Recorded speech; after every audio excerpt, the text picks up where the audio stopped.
Dhambi ya uzinzi itavunja mahusiano na itaamsha kisasi. Itakunyima ujasiri wa kukemea. Dhambi ya uzinzi itasababisha vifo vya watu na itakuacha na machozi machoni pako.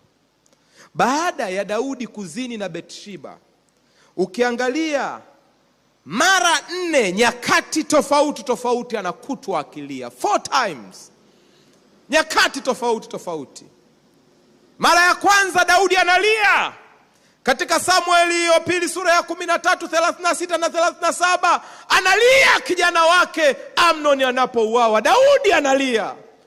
Na neno linasema akalia siku zake zote baada ya Amnon kuuawa. Yani Daudi aliishi maisha ya kulia baada ya kuzini na Bathsheba. Samueli wa pili 15:30, baada ya Daudi kupinduliwa na mtoto wake Absalom akiwa jangwani, Daudi analia. Samueli wa pili 18:33, baada ya Absalom kuuawa, Daudi analia. Samueli wa pili 19:4, katika msiba na mazishi ya Absalom, Daudi analia. Dhambi ya uzinzi siku zote itayaacha machozi machoni pako. Hautakuwa salama. It's a pleasure you get for 10, 15, 20 minutes, 1 hour, but it will leave you crying and weeping bitterly for a long time of your life. Daudi alilia. Alilia kwa sababu kutokana na hapo watoto walikufa. Daudi alilia.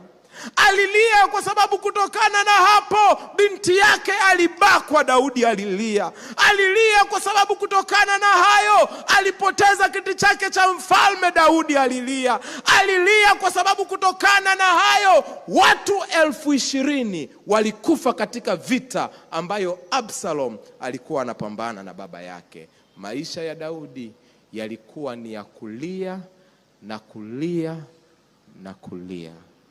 Dhambi ya uzinzi itaacha machozi machoni pako. Nimewaona mabinti wazuri sana